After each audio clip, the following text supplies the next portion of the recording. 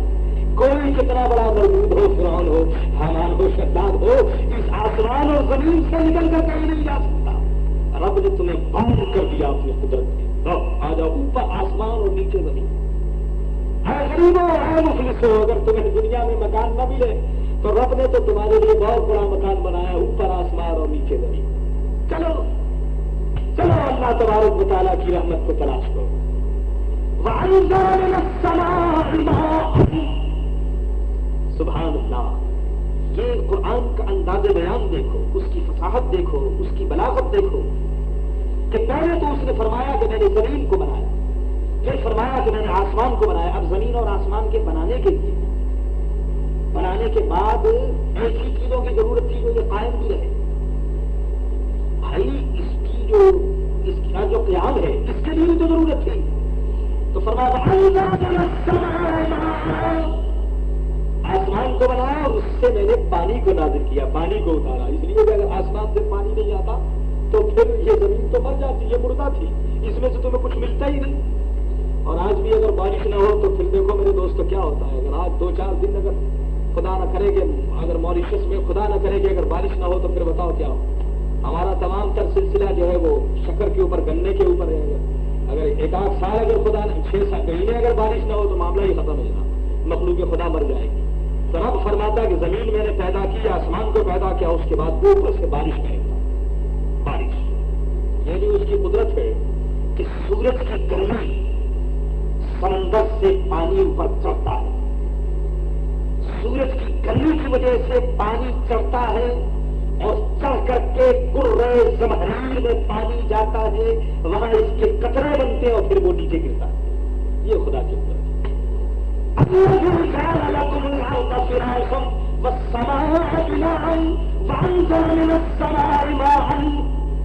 نے پانی اوپر سے نازل کیا. یہ سائنسداں جو ہے آج کل لگے ہوئے ہیں بارش برسانے کے لیے. یہ کوئی ایسی کوشش کرو، کوئی ایسی ٹرائی کرو کہ جس سے کہ بارش ہم بغیر پانی برسے خود بخود ایسی بارش ہم کر دیں. تو یہ بارش کرنے والے جانتے ہیں کہ جو جس قدر یہ دعویٰ کرتے ہیں اتنے یہ بھوکے مر رہے ہیں. ارے خدا کی قدرت کا مقابلہ نہیں ہو سکتا. خدا کی قدرت کا میرے دوست کا مقابلہ نہیں ہو سکتا. یہ عجیب و غریب بات ہے. دیکھیے انسان نے کیا بنایا؟ ایٹم بم بنایا انسان نے، ہائیڈروجن بم بنایا انسان نے، ٹیلی ویژن بنایا انسان نے، انجن بنایا انسان نے، ریل انجن، ایروپلین بنایا انسان نے. لیکن آپ نے کبھی یہ بھی سنا ہے کہ انسان نے ایک چیونٹی بنائی ہو؟ چیونٹی، مکھی کسی نے بنائی؟ مکھی میں بڑی بات. مچھر، چلو مچھر ہی سے، ماریشس میں مچھر ہوتا ہے مجھے معلوم. مچھر کسی نے بنایا ہو؟ امریکہ نے کوئی آدمی نہیں کہا تو ایسا کہ اس نے مچھر بنایا. خدا کی تخلیق کا مقابلہ نہیں ہو سکتا ہے. ہائیڈروجن بم تو بنا لو، ہوائی جہاز بنا لو، لیکن کوئی مچھر بنائے؟ مچھر نہیں بنا سکتا. مچھر، مکھی، کوئی چھوٹی کوئی چیز. میرے دوستو خدا کی تخلیق میں اور مخلوق کی تخلیق میں فرق کہ جو خدا بنا دے انسان اس کو نہیں بنا سکتا، نہیں بنا سکتا، ہر نہیں بنا سکتا.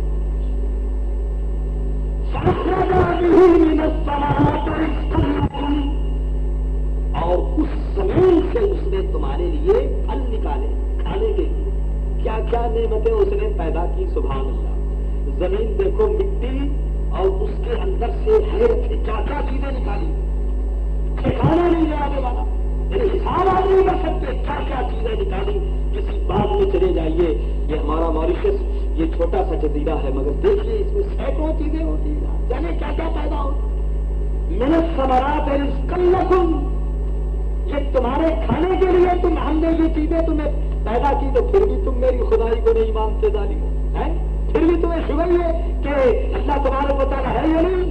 مانو اور میری خالق ہونے پر، میرے خالق ہونے پر اور میری توحید پر یہ دلائل.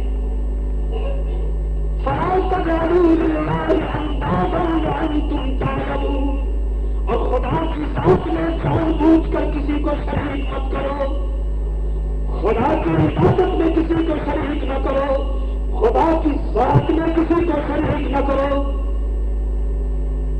ہے کوئی مسلمان جو خدا کی ذات میں کسی کو شریک کرتا ہو؟ ہے کوئی نہیں، ماریشس میں تو کوئی نہیں، کوئی نہیں۔ خدا کی ذات میں کوئی مسلمان کسی کو شریک کرے نہیں، اور جو کہتا ہے غلط کہتا ہے۔ کوئی خدا کی ذات میں مسلمان شریک نہیں کر سکتا۔ اور مت بنو اللہ کے لیے شریک۔ ہم یہ کہتے ہیں اللہ تیری شان رہے کہ لا شریک لہ، لا ند لہ، لا ضد لہ، لا مثال لہ، لا مثیل لہ۔ اے اللہ ہم کہتے ہیں تیری کوئی نظیر نہیں، تیری کوئی مثال نہیں، تیری ذات میں کوئی شریک نہیں، تیری عبادت میں کوئی شریک نہیں۔ ہم تجھے نہیں پوچھتے ہیں، ہم تیری ہی عبادت کرتے ہیں، ہم تجھے کو خدا مانتے ہیں۔ ٹھیک ہے نا بھائی، یہی ہمارا عقیدہ ہے۔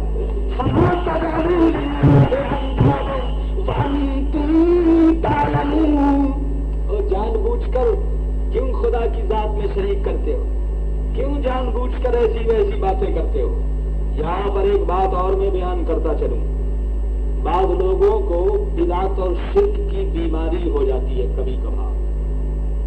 جیسے بیماری ہوتی ہے نا، خدا نہ کرے کسی کو ٹائیفائڈ ہوتا ہے، کسی کو ٹی بی ہوتی ہے، اور کسی کو بخار ہوتا ہے، مختلف بیماریاں ہوتی ہیں، کسی کو کینسر کی بیماری ہوتی ہے، اور کسی کو شرک و بدعت کی بیماری ہو جاتی ہے۔ وہ بات بات پر مسلمانوں کو مشرک کہتے ہیں۔ مزار پر جانا شرک، معاذ اللہ۔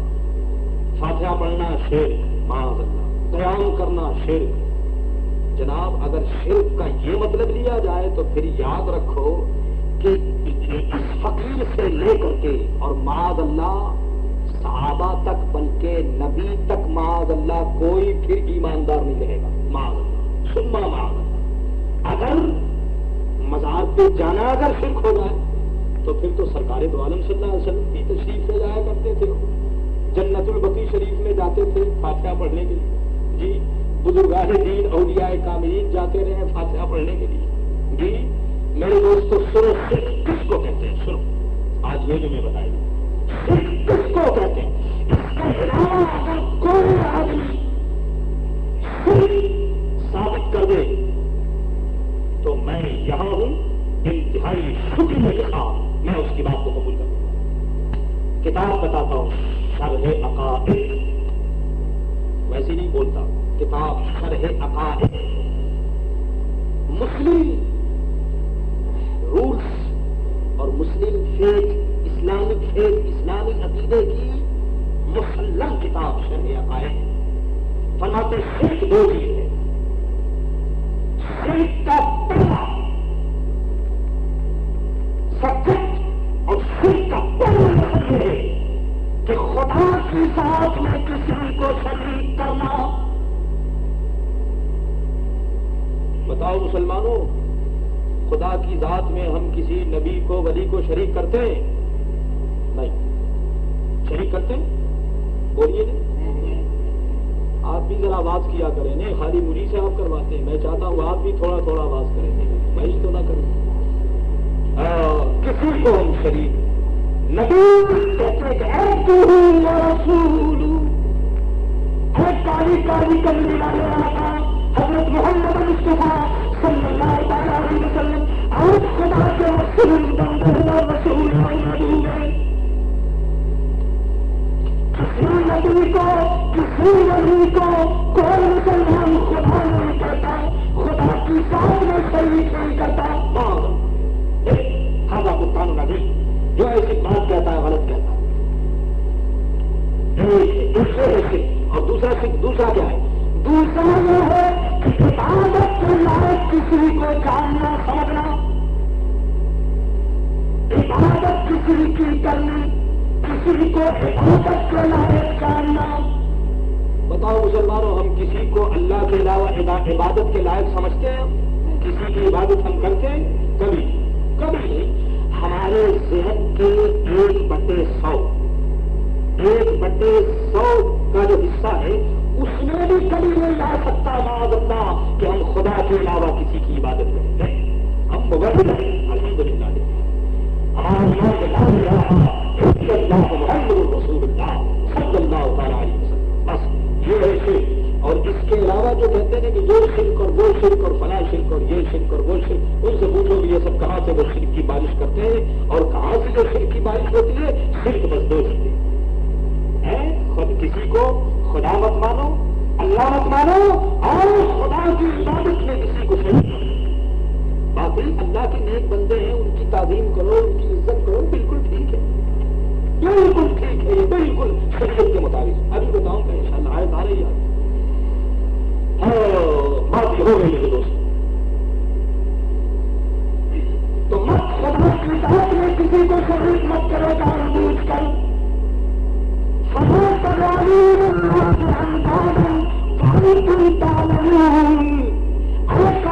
تم جانتے، تم سمجھتے، تمہیں عقل بھی ہے، تمہیں تجربہ بھی ہے، اور پھر تم خدا کی اطاعت میں کسی کو شریک کرتے ہو. تم شریک مت کرو. وَإِن كُنتُمْ فِي رَيْبٍ مِّمَّا نَزَّلْنَا عَلَىٰ عَبْدِنَا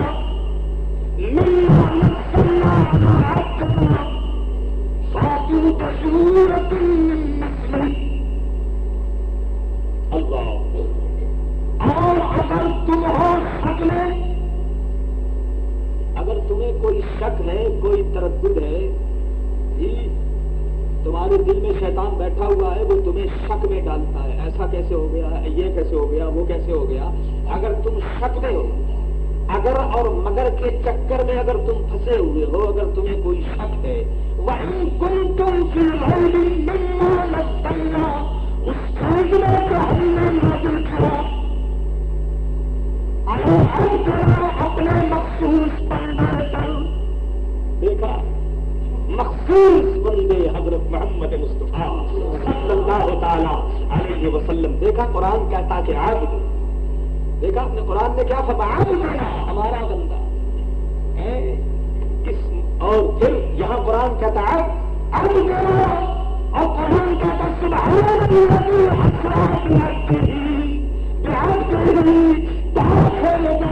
جو راتوں رات اپنے بندے کو لے گیا مسجد حرام سے مسجد اقصی تک جہاد کری.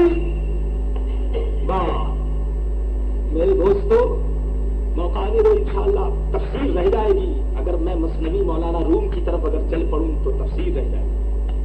اور اگر مثنوی مولانا روم دیکھو کہ یہ بزرگان دین کیا فرماتے ہیں. سنو اقبال کا ایک شعر سناتا ہوں. اقبال اس وقت ذہن میں آ گیا.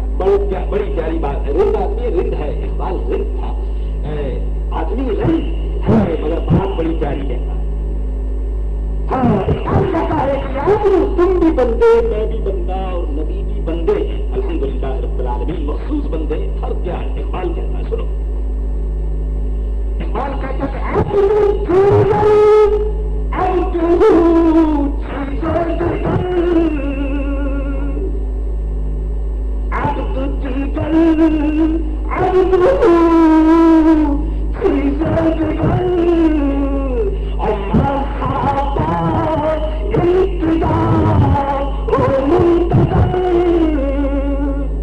مطلب سنیے. اقبال کہتا ہے کہ عبد اور ہے اور عبدہو اور ہے. عبد تو ہم ہیں اور عبدہو ہمارے نبی صلی اللہ تعالیٰ علیہ وسلم ہے. اور فرماتے ہمارے اور سرکار دو عالم صلی اللہ علیہ وسلم کے درمیان فرق یہ ہے کہ ماں سراتا انتظار. ہم خدا کی رحمت کا انتظار کرتے ہیں، خدا کی نعمت کا انتظار کرتے ہیں، خدا کے کرم کا انتظار کرتے ہیں. مگر میرے نبی کی شان یہ ہے کہ جس کا انتظار اسی الہی پر ہوتا ہے. ہم رب کی رحمت کا انتظار کرتے ہیں اور میرے نبی کی شان یہ ہے کہ رب کی رحمت ان کا انتظار کرتے ہیں. بتاؤ کتنا فرق ہوا. ابھی اور بتاتا ہوں انشاءاللہ.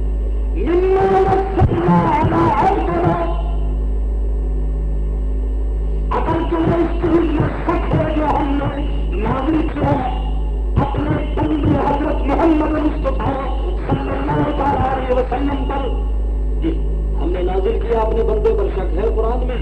وہ لوگ کہتے تھے کہ یہ حضرت محمد مصطفیٰ صلی اللہ علیہ وسلم یہ جا کر کے معلوم ہوتا ہے یا تو کسی سے لکھوا کر لے آتے یا جا کر کے سوچ کر کے جملہ بنا کر کے اپنی طرف سے لے آتے ہیں، یہ ظالم ایسی بات کہا کرتے ہیں۔ فرماتا ہے کہ اگر ایسی بات ہے تو فَأْتُوا بِسُورَةٍ مِّن مِّثْلِهِ، اگر ایسی بات ہے تو ایک چھوٹی سی سورت of the Quran, of the eight, ایک چھوٹی سی سورت، ایک چھوٹا سا ٹکڑا قرآن کا تم لے آؤ جیسا یہ پڑھتے ہیں میرے محبوب اور میرے نبی جیسی آیت یہ پڑھتے ہیں، کوئی چھوٹی سی آیت کو لا کر دکھا دو تاکہ سمجھے تم بھی تو بڑے شاعر ہو، بڑے فصیح ہو۔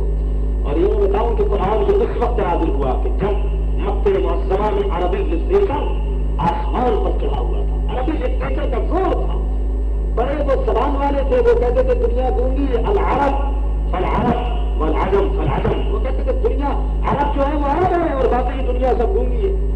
ان کو اپنی زبان پر بڑا ناز تھا، اپنے لٹریچر پر بڑا فخر تھا اور اپنی لینگویج کے اوپر ان کو بڑا فخر تھا، اور وہ کہتے تھے کہ عربی جیسی زبان نہیں ہے، اور وہ کہتے تھے کہ ہم شاعر ہیں، ہم فصیح اور بلیغ ہیں۔ رب فرماتا کہ لے آؤ، تم بھی تو بڑے شاعر ہو، لے آؤ ایک چھوٹی سی سورت تو لے آؤ۔ مگر جناب وہ کہاں سے لا سکتے، ان کے پاس ہے ہی نہیں۔ عرب کا بڑا بڑا آتھر اور افسانہ نویس اور شاعر اور لٹریچر کا لکھنے والا رائٹر سوچتے سوچتے ابو جہل گرو، ابو لہب گرو، سب تھک گیا۔ ایک آیت کہیں سے نکال کر بنا لو، مگر بنے کہاں؟ یا خدا کی اور بندوں کی بات میں فرق تو نہیں ہے کہ بندہ ایک نمونہ بناتا ہے تو دنیا میں اس کے 50 نمونے پیدا ہو جاتے ہیں۔ جانتے ہو یورپ والوں کو بڑا ناز تھا کہ جناب ہم ماڈل بنایا کرتے ہیں، اور جب جاپانیوں نے اس کی کاپی کی تو یورپ بھی گھبرا گیا، اور جاپانیوں نے ایسی کاپی کی کہ جناب 1 2 3 اب بناؤ، ریڈیو بناؤ، ٹیلی ویژن بناؤ اور ٹرانزسٹر بناؤ، یہ بناؤ وہ بناؤ۔ اس نے کاپی کر کر کے اتنی کاپی کی، اتنی نقل کی جاپانیوں نے کہ واقعہ یہ ہے کہ جاپان آج پوری دنیا کی منڈی پر چھایا ہوا ہے۔ بلکہ ہوتا یہ ہے کہ جاپان کی چیزیں جاتی ہیں یورپ میں، اور وہاں جا کر کے میڈ ان انگلینڈ یا یو ایس اے لکھ کر کے اور دنیا میں اس کی جناب والا ایسے دنیا والے۔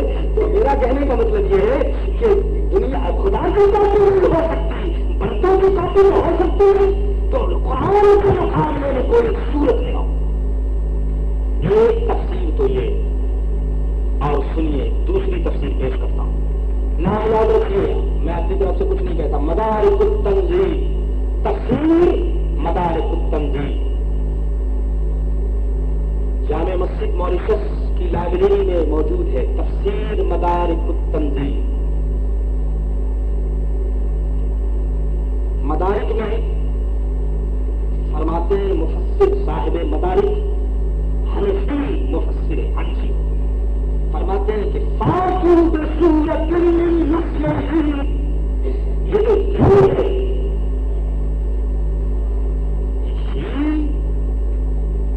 یہ کا جو اشارہ ہے وہ پوائنٹ ہے۔ ایک تو قرآن کی طرف ہو سکتا ہے کہ سورت کوئی بنا کر لے آؤ، اور ایک مطلب یہ ہے کہ تم میں سے کوئی مل کر کے میرے محبوب حضرت محمد مصطفیٰ صلی اللہ علیہ وسلم جیسا ایک تو لا کر دکھا دو، لے آؤ، ایک جیسا کوئی نبی تو لے آؤ جو ایسا قرآن پڑھے۔ اور بات بھی بالکل ٹھیک ہے میرے دوستو، سنو، رب جب حضور ایسا کلام پاک پڑھتے ہیں بے مثال، تو جس کی بات بے مثال ہوگی وہ خود بھی تو بے مثال ہوگا۔ قرآن کو بے مثال ماننے سے پہلے جس پر قرآن نازل ہو رہا ہے حضرت محمد مصطفیٰ صلی اللہ تعالیٰ علیہ وسلم، ان کو بے مثال مانو۔ تفسیر مدارک کہتے ہیں کہ ان جیسا کوئی نبی تو لے آؤ، پہلے ان جیسا لاؤ اور پھر اس کے بعد تم قرآن سن لو گے، پہلے لاؤ تو صحیح، مگر کہاں سے لائے کہ نہیں لا سکتے۔ معلوم ہوا کہ رب فرماتا ہے کہ میرا نبی بے مثال ہے، رب فرماتا ہے کہ میرے نبی کی کوئی مثال نہیں، میرے نبی کا کوئی مثال نہیں، میرا نبی بے مثال ہے اپنے ذات اور صفات کے اعتبار، اس کی ذات اور اس کی صفات بے مثال. بتاؤ کس طرح سے؟ موضوع میرے دوستوں دوسرا ہو جائے گا، میں زیادہ نہیں. دیکھو اللہ تبارک و تعالیٰ نے سرکار دو عالم صلی اللہ علیہ وسلم کو خاتم النبیین بنایا. بتاؤ دنیا میں کوئی خاتم النبیین ہے؟ نہیں. سرکار دو عالم صلی اللہ علیہ وسلم کو اللہ نے رحمت للعالمین بنایا. بتاؤ دنیا میں کوئی رحمت للعالمین ہے؟ نہیں. سرکار دو عالم صلی اللہ علیہ وسلم کو اللہ نے آخری نبی بنایا. بتاؤ دنیا میں کوئی آخری نبی ہے؟ نہیں. سرکار دو عالم صلی اللہ علیہ وسلم کو اللہ نے اول صافی بنایا، اول مصطفیٰ بنایا. بتاؤ دنیا میں کوئی پہلے قیامت میں کوئی پہلے صفات کرنے والا یا ایسا کوئی شخص نہیں کہ جس کی صفات قبول کی جائے؟ اللہ مثال کہاں جناب؟ وہاں مثال ہو نہیں. اور اگر اللہ کے رسول کی کوئی مثال معاذ اللہ ہو تو خدا کی بے مثالی میں فرق آ جائے. ارے خدا کا مثال ہے اور خدا بے مثال کیسے ہے؟ اس لیے اس نے بے مثالی کو پیدا کیا. اے بندو تم میری بے مثالی دیکھتے ہو تو میرے نبی کی بے مثالی کو دیکھو. تم میری قدرت کو دیکھنا چاہتے ہو تو میرے محمد کی قدرت کو دیکھو صلی اللہ تعالیٰ علیہ وسلم. کیونکہ میرا نبی میرے جمال کا مظہر، میرا نبی میرے کمال کا مظہر. میرے کمال کو دیکھنا ہے تو حضرت محمد مصطفیٰ صلی اللہ تعالیٰ علیہ وسلم کے کمال کو دیکھو. اور یہ میں نہیں کہتا، حدیث کہتی من رآنی قد رأى الحق. ان کے دماغ میں کیا ہو گیا، وہ سر پھرے لوگ ہیں جو ایسی باتیں کرتے ہیں کہ جی جیسے ہمیں ویسی حضرت محمد مصطفیٰ صلی اللہ علیہ وسلم. بتاؤ لا حول ولا قوت الا باللہ. سنیے سرکار دو عالم صلی اللہ تعالیٰ علیہ وسلم کی شان. حضور فرماتے صحابہ سے ایکم مسلم، تم میں سے کون میری مانند ہے؟ حضرت ابو بکر صدیق تو سرکار دو عالم صلی اللہ علیہ وسلم جیسے نہیں ہو سکتے، حضرت فاروق اعظم نہیں ہو سکتے، حضرت عثمان غنی نہیں ہو سکتے، حضرت مولا علی نہیں ہو سکتے. تو اس 14ویں صدی کا کون سا ایسا ماتلال ہے جو سرکار دو عالم صلی اللہ علیہ وسلم جیسا ہو سکتا ہے؟ تم میں سے میری مثل. اللہ اکبر. اور سنیے حضور فرماتے ہیں میرا یہ موضوع نہیں ہے، جس دن یہی موضوع ہوا تو میں بتاؤں گا انشاءاللہ. یہ موضوع نہیں میرا، میں تو تفصیل بیان کر رہا ہوں. ہوگا یوں نہیں ہوگا. میرے سامنے ہے کہ رب کی بارگاہ میں رات گزارتا ہوں. میرا وہی مجھے کھلاتا ہے، وہی مجھے پلاتا ہے. ہے تم میں سے کوئی کہ رب تمہارے منہ میں آن کر کے لقمہ دے دے اور پانی پلا دے؟ ہے کوئی؟ حضور فرماتے میرا رب مجھے کھلاتا ہے، میرا رب مجھے پلاتا ہے. اللہ اکبر اللہ اکبر. سرکار دو عالم صلی اللہ علیہ وسلم کی شان بہت بڑی ہے. سنیے ہم ہیں مومن اور حضور ہیں اہل ایمان. ہم ہیں مومن، حضور اہل ایمان. مومن کہتے ہیں اس کو جو حضرت محمد مصطفیٰ صلی اللہ تعالیٰ علیہ وسلم کی رسالت کا اقرار کرے. اگر ہم میں سے کوئی کہہ دے کہ انا رسول اللہ تو فوراً مرتد ہو جائے گا، بے دین ہو جائے گا، اسلام سے خارج ہو جائے گا. اور ہمارا کلمہ کیا ہے؟ ہمارا کلمہ کیا ہے؟ لا الہ الا اللہ محمد رسول اللہ. جی اور سرکار دو عالم صلی اللہ تعالیٰ علیہ وسلم لا الہ الا اللہ محمد رسول اللہ. بتاؤ محمد رسول اللہ سرکار دو عالم صلی اللہ علیہ وسلم کی شان ہے. اللہ اکبر. ہم مومن حضور اہل ایمان، ہم عالم اور حضور اہل علم. یہ تو عالم کہتے ہیں اس کو کہ جس کے دل کے اندر سرکار دو عالم صلی اللہ تعالیٰ علیہ وسلم کی ذات کا اور حضور کی صفات کا علم. اللہ اکبر. ہم عالم حضور اہل علم، ہم مومن حضور اہل ایمان. ہمارے اوپر 5 وقت کی نمازیں فرض ہوئی. کتنے وقت کی؟ 5 وقت کی. اور حضور کے اوپر 6 وقت کی. سنیے آپ نے یہ بات. ہاں مسلمان کہہ رہا ہے کہ دیکھو یہ مولوی صاحب نے کیا بات کی. حضور تحقیق نہیں کرتا. بتاؤ کون ہے بے مثلی کا دعویٰ کرنے والے تھے ہمارے جیسے؟ بات تو اور سرکار دو عالم صلی اللہ علیہ وسلم پر فرض. اور سنیے اسلام کے ارکان کتنے بھائی؟ 5 ہیں. ماشاء اللہ بڑے سمجھدار لوگ ہیں. 5 ہیں. اسلام کے ارکان ہمارے لیے 5 ہیں جی، اور حضور کے لیے 4. حضور کے لیے 4. آپ کہیں گے صاحب یہ کیا بات کہہ رہے؟ بھائی بالکل میں ٹھیک کہہ رہا ہوں. حضور کے لیے 4 ہے. حضرت محمد مصطفیٰ صلی اللہ علیہ وسلم پر فرض نہیں. کہاں ہے وہ باتیں کرتے ہیں بیٹھ کر کے جی ہمارے جیسے ہیں، کہاں ہمارے جیسے، دیکھو اللہ اکبر اللہ اکبر، قسم خدا کی میں نے کل تفسیر میں کہا تھا کہ اگر تم حضور ایسا کہتے ہو، اور سنو خاتم اہل سنت کی بات میں عرض کرتا ہوں کہ سرکار دو عالم صلی اللہ تعالی علیہ وسلم کالی کالی کملی والے کے غلام کے غلام کے غلام کے غلام کے غلام کے غلاموں کے غلاموں کے غلام